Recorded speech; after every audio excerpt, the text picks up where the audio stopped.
Hey everybody, Kerzac here again in my backyard, and today I'm bringing you a review of the Transformers Prime Legion class Wheeljack.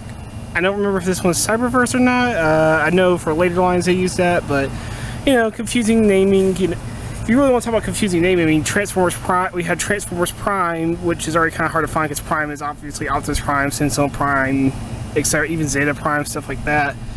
And then on top of that, we have Cyberverse, which is now shared with the new series. And then just make it more confusing later on down the line, we have Transformers Prime RID, which is, of course, now can be confused with the 2001 series and the 2015 series. So thank you for all that, Hasbro. Or I don't know if Hasbro's actually responsible for all that, but I'm sure they have some kind of involvement with it. So I'm going to say it's their fault. Probably not. I apologize for that. Anyway, on to the actual review. Here we have Wheeljack, who is a very nice, sleek little sports car, as you can see. I don't have the deluxe figure because I didn't get in the Transformers Prime until Transformers Prime was 2012, I believe, and I didn't get into collecting the figures till like 2013 or 2014. So I was a little late to the boat. First editions were already gone. Most of our RD line was kind of getting up. Like a lot of the figures I got was actually from the the spin-off Dragon one with the Predaking and all that. Not spin-off, but like season 3 basically. But yeah, you know, this is for a Legion figure. He looks pretty good. He's a nice little sports car. He's got a lot of paint. You know, he's got like the silver headlights here. He's got the red stripes going down the front and sides that meet in the back here. This is painted as well here for the windshield. And back here he does have some orangish yellow for the rear lights. Nothing on the wheels, but they are nicely molded. They got a nice little almost shuriken-like look to them. And of course you got the copyright. Copyright data down there, or not data, wording. Hasbro's, I haven't seen that one before. Interesting. Well, it also says made in Vietnam and all that. So yeah, oh yeah, all about sigil there too, so all that good stuff. For comparison, here he is next to two other Legion figures from the same line. You know, we have Smokescreen and we have Ratchet, so all about the same size, all pretty nice. And for a modern, you know, comparison, here he is next to the Deluxe Siege Ironhide, so you can see some much smaller figure. Legion figures were very small, but they were a nice little line. Good for little tiny desk figures. As for accessories, he does come with this gun, which I do have a problem with, but we'll get to that later in robot mode. It's a little bit easier to explain in robot mode. But the weapons for Legion figures, at least at the first wave of them, were kind of this little gummy, clear plastic stuff, like, you know, very bendable. You can't break it too easily unless you really bend it. Clear plastic stuff, it looks okay. He's got two ports at the top, don't matter which one you plug it into. And the gun itself has a port, so if you have other Cyberverse figure weapons, such as Ratchet's weapon here, you can peg it into the top there and kind of start building up some kind of weapon, special weapon stuff. So there's all that kind of fun stuff in there. If you're really creative, you can come up with some really neat combos, but I'm not a creative person, so I'm just going to stick with the one gun. But yeah, nice little car mode. So let's get down to transformation. Transformation, this guy's actually pretty nice. It's actually pretty nifty for a little Legion figure. You're just going to start with taking the arms out, or the side panels out, and make the arms. Now you're going to come down here and separate this part from the windshield. And you can actually see there's a piece right here that connects to the hips. And that comes out like that. Clip it in. Front of the vehicle flips out for the feet. So you can split them. Oh. And mine does have loose ball joints, so yeah. The legs are probably going to pop off a couple times in this review. Sorry about that. Can't do much about it. Anyway, so back up here, take the side panels that would make the arms. You can bring them down and come out on these little struts as well. Then this whole piece right here behind the windshield flips around to reveal the head. And it makes the arms flip up with it. And that pegs into his butt. Take that however you want. And then arms flip on down. You can straighten up the shoulders.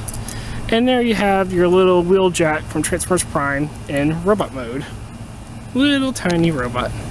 Let's zoom in there so we can get a better look at him. There we go. Now you can see him better.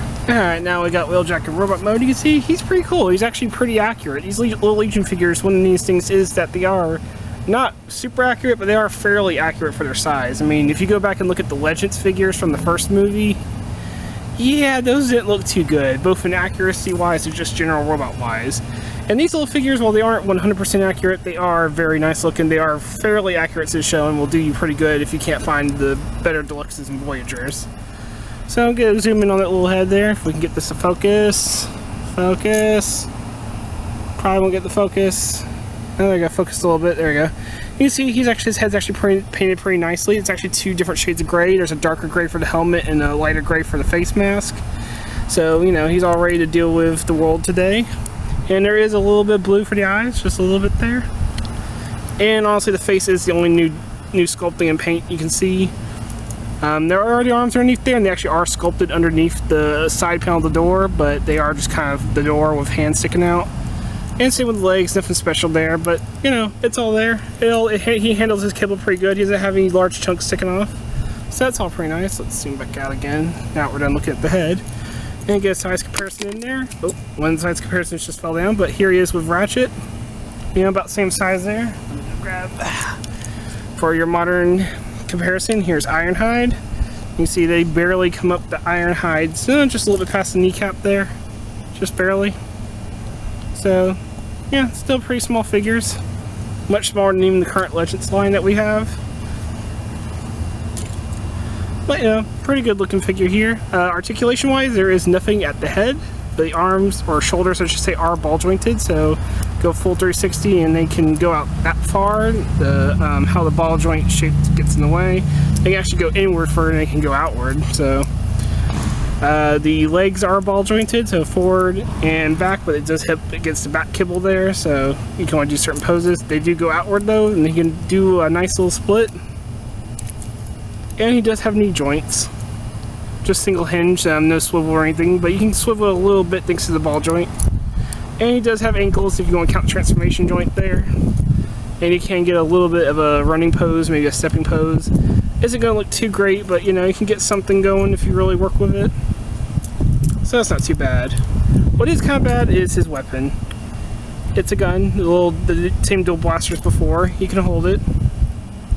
And the bad part isn't that he can't hold or anything, although it can be kind of tricky because the gummy material does like to just bounce off the plastic guard and go into his hand. Say he holds it just fine now, it's going to fight against me, so always when the camera's on. But there you go, you can get him to hold it. And it does have a peg on the end because these are weapons that were meant to be used for both guns and swords, so you can have them hold like that and say it's like some kind of baton maybe. Maybe you can say it's like electrified baton. And if you kind of want to do a G1 Wheeljack with the shoulder weapon over the shoulder, you can kind of pull off the look. Doesn't really look like it, but you can kind of get the general idea. What kind of sucks about this weapon though is that Wheeljack, if you remember the cartoon, he was a swordsman. He was a twin blade swordsman. I can understand not giving him both blades, but why not even give him one? Why does he not have a sword? I mean, if we look at Ratchet, his weapon definitely looks like Ratchet's weapon from the show. Yeah, it's in a gun form, but the blade at the end at least looks like Ratchet's weapon. Even if they just reused this and gave it to him, you know, even if it was just this but in green, it probably at least would be better because at least it would be a sword. I don't think we've ever seen Wheeljack use a gun. I haven't watched the show in a while, so I could be wrong, but from what I remember, he used swords and I think he used like a grenade or something. So yeah, that's the little figure. But yeah, overall, pretty good.